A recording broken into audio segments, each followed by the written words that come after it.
Alhamdulillah, Allahumma shalli ala sayyidina Muhammad. Amma ba'du. Tentang keyakinan itu memang perlu dilatih dan juga perlu pemantapan. Sedangkan ayat Al-Quran itu memang banyak, tapi dari ayat hasbiyallahu la ilaha illahu alaihi tawakkaltu wa huwa rabbul arsyil azim, itu saja sebenarnya kalau diyakini sudah cukup. Ada ayat yang lain, Allah berfirman, wa ma min dabbatin fil ardi illa 'alallahi rizquha. Allah telah menjamin tidaklah ada yang melata di bumi termasuk manusia kecuali Allah sudah jamin rezekinya. Dari sejak dulu diciptakan alam ini sampai gini hari, Allah yang ngejamin rezeki. Bahkan sampai ulat yang ada dalam batu pun Allah yang jamin rezekinya.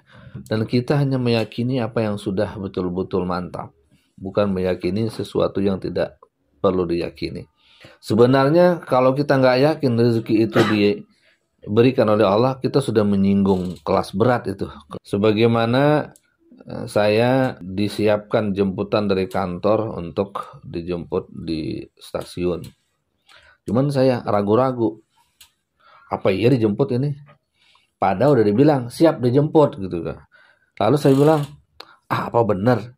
Lalu apa benar ucapan saya itu tadi, ragu-ragu itu saya sampaikan ke kantor, atau yang bisa jemput kesinggung nggak?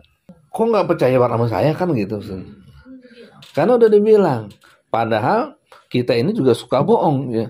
Wajar dong kalau nggak dipercaya, tapi kita tersinggung. Atau kita sebagai orang tua yang bekerja pagi, siang, dan malam ya, tapi anak kita meragukan keseriusan kita bertanggung jawab atas mereka. Itu sudah penghinaan, ya. Nggak percaya sama orang tua. Apalagi Allah Subhanahu wa Ta'ala. Jadi kita sebenarnya wajib yakin. Jadi kalau nggak yakin dosa gitu. Jadi bukan keutamaan. Kalau kita yakin kepada Allah, kita dapat pahala. Kalau nggak yakin ya nggak apa-apa, nggak begitu. Kita yakin kepada Allah itu wajib.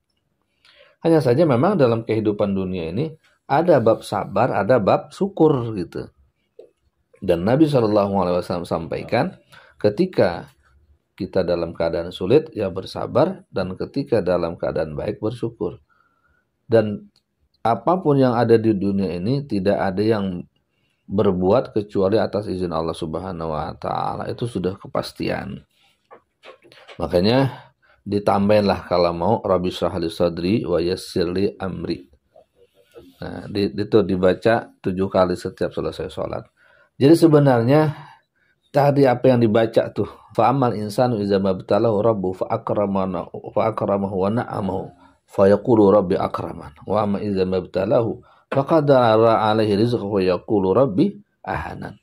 Manusia itu apabila sudah diuji dengan luas rezeki, wa na'amahu, diberikan nikmat, fayaqulu rabbi akraman, dibilang Allah sedang memuliakan saya, senang. Wa amma iza mabtalahu, adapun apabila dia diuji, faqadara alaihi rizqah, rezekinya dikurangin dari yang biasa.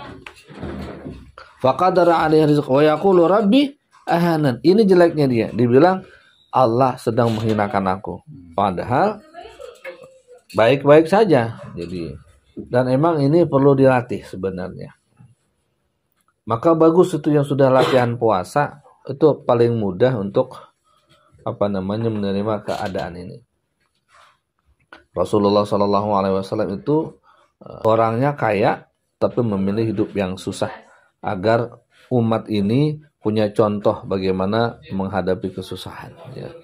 Jadi ada seorang ulama ketika dia melihat pendaringan kosong, ya, dia girang. Ketika duit kagak banyak, dia girang. Kenapa? Karena sebentar lagi dia akan salat khusyuk dan itu lebih berharga daripada dunia berserta isinya. Dan ketika orang mengalami susah, berarti di depan sana ada kegembiraan. Sebagaimana orang ketika tanjakan yang susah itu dilalui, dia girang. Kenapa? Ujung-ujung tanjakan turunan. Jadi ketika dia banyak rezeki, ketika dikasih kegampangan, yakin depan ada ujian nanti, ujian yang nanjak.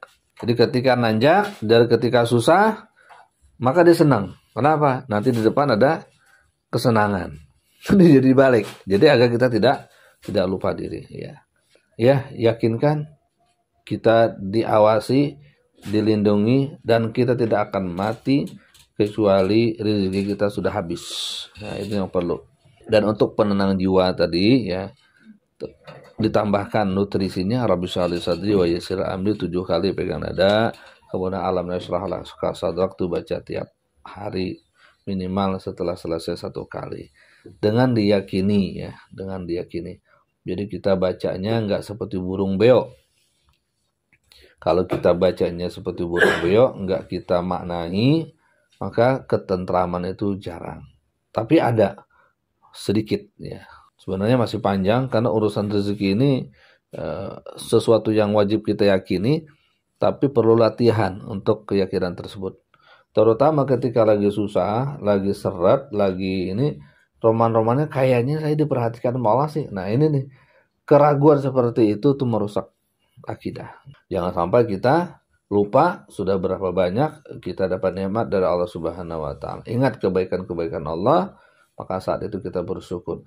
Ketika kita bersyukur, saat itulah Allah akan menambahkan. Karena itu janji Allah Subhanahu wa taala.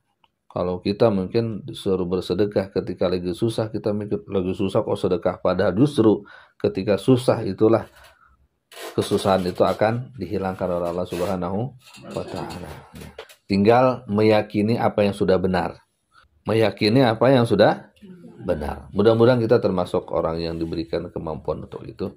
Amin ya rabbal alamin. Subhanakallah wa bihamdik asyhadu an la ilaha illa anta astaghfiruka wa atubu ilaik. Wassallallahu ala sayyidina Muhammad. Alhamdulillahirabbil alamin.